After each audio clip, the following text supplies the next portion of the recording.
Last video में मैंने आपको बताया था कि पॉजिटिव और नेगेटिव दो तरह के रेडिकल्स होते हैं। अब ये रेडिकल इसी तरह से स्टेबल नहीं रह पाते, they only get stable when they combine with each other. ठीक है, हमेशा पॉजिटिव के साथ नेगेटिव जुड़ेगा और जो एक स्टेबल सब्सटेंस बनाएगा that is called chemical compound. ठीक है, ऑब्वियसली उसमें दो डिफरेंट तरह के रेडिकल्स होंगे, तो दूसरों को तो हम मॉलिक्यूल बोलते हैं एज यू ऑल नो। ठीक है, तो इस वीडियो में भी हम यही करने जा रहे हैं। केमिकल फॉर्मूलाज किस तरह से बनते हैं, ये केमिस्ट्री का एक बहुत ही इंपॉर्टेंट टॉपिक है। इसमें क्या है कि अगर आपको केमिकल फॉर्मूलाज बनाने आएंगे then only you will switch to the reactions, chemical reactions और उनकी फिर बैलेंसिंग, बहुत सारे आगे स्टेप्स हैं। तो this is the very basic step जहाँ से हम केमिकल कंपाउंड कैसे बनते हैं वो सीखते हैं। इसके लिए हमें कंपाउंड्स को लर्न करने की जरूरत नहीं पड़ती, जस्ट हमें वैलेंसीज को याद रखना है, वैलेंसी कितनी है, and just we criss cross it in our brain and then we do it according to our revision. जितनी हमने रिविजन की होती है उतनी हम स्पीड में ही कर पाते हैं।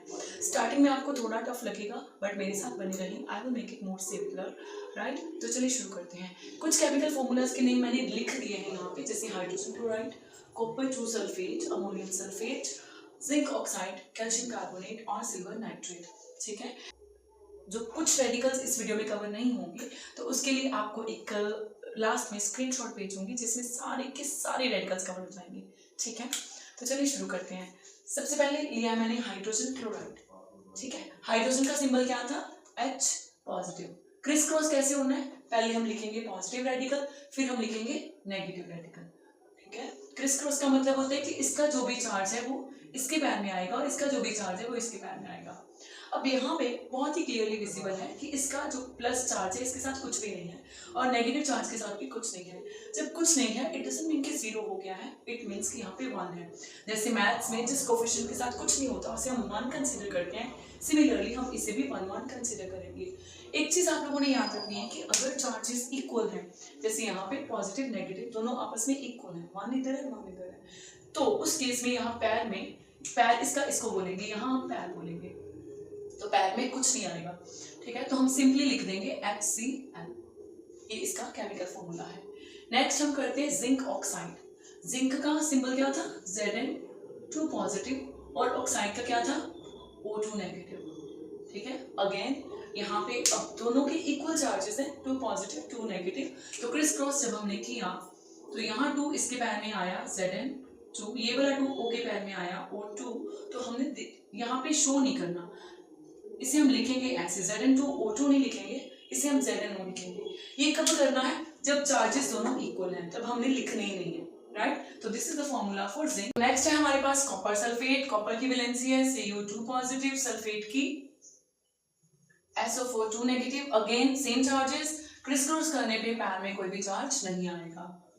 ठीक है, and you do not need to interfere with this 4, ये ऑलरेडी रेडिकल के फॉर्मूला में है। ठीक है, नेक्स्ट है कैल्शियम कार्बोनेट। कैल्शियम की valency 2 positive, carbonate CO3 2 negative. Again same charges, on pressing crossing we get CaCO3. Now we come to ammonium sulfate. Ammonium का symbol था NH4 पॉजिटिव और सल्फेट SO4 2 नेगेटिव। ठीक है, now there is a variation in charges, तो यहाँ पे जो 2 charge है वो इसके पैर में आ जाएगा, इसे हम ब्रैकेट के साथ लिखेंगे। ठीक है, जब भी आपके पास यहाँ कंपाउंड रेडिकल होगा तो अगर उधर से या इधर से चार्ज आ रहा है तो उसे ब्रैकेट में लिखते हैं, इसे ऐसे लिख देंगे SO4, क्योंकि यहाँ से 1 आया था, 1 तो दिख ही रहा है। नेक्स्ट है सिल्वर नाइट्रेट। सिल्वर के लिए Ag पॉजिटिव और नाइट्रेट के लिए होता है NO3 negative. Again same situation है, प्लस माइनस, पैर में कुछ नहीं आएगा। ठीक है, so that was all for today. I think it's very clear to you.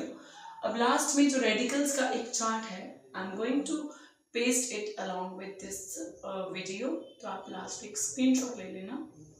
I hope it's clear to you. Thank you so much for watching my video. मिलते हैं नेक्स्ट वीडियो में।